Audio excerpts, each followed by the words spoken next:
I'm Molly Shanahan. I'm a choreographer working in Chicago, and I'm here performing a project called My Name is a Blackbird. So I'm advancing the project and performing here at Joyce Soho this weekend, Thursday, Friday, and Saturday.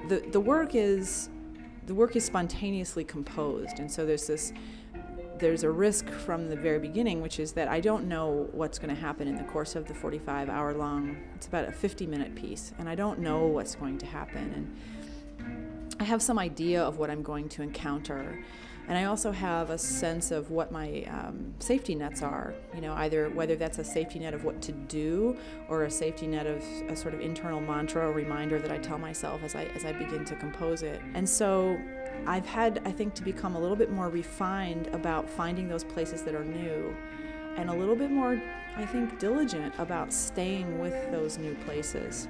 So there's a tremendous, for me, there's humility.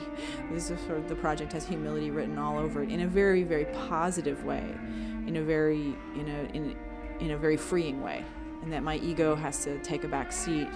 For me, this project is tricky because it tricks me into thinking that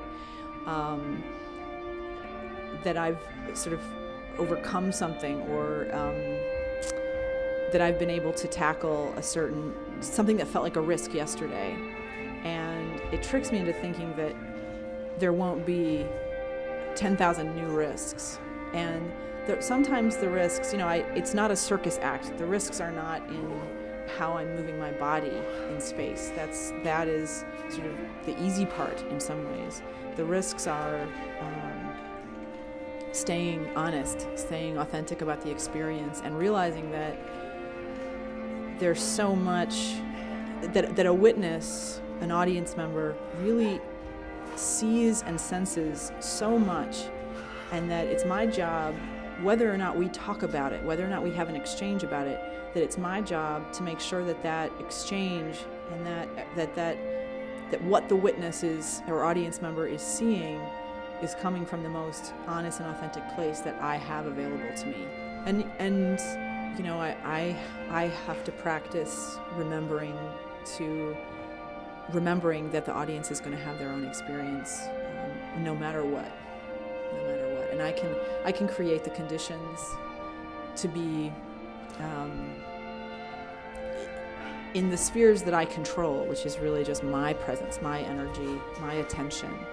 I can be as attentive to all of these values that I've talked about, honesty and spontaneity, but none of that controls or dictates the experience of the audience. So it's really a shared moment, and everybody's making a choice about how to experience that moment.